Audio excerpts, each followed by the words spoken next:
Easy Agent and Agency Pro are both equipped with claims tracking. When a claim is reported, you can add an entry in the claims screen, recording the information of the report.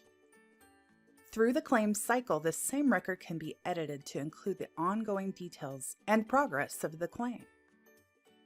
While the process itself is very simplistic, the result may enable you to provide the information for a loss run, which is commonly used during marketing to assess the risk of a client.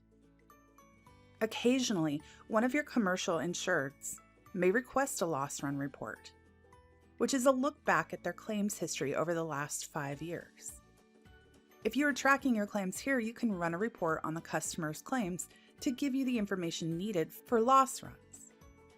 With this in mind, be sure to enter a policy number on the claim detail window so that the policy's coverage class can be included on this report.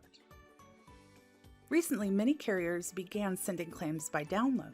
So if you are subscribed to download, you may already have the claim information listed here, and updates to the claims will also download. Many agencies tracking claims will create a report for open claims, which they can run regularly. In this way, you can be sure to finalize claims that you are manually tracking or follow up on downloaded claims that have not closed.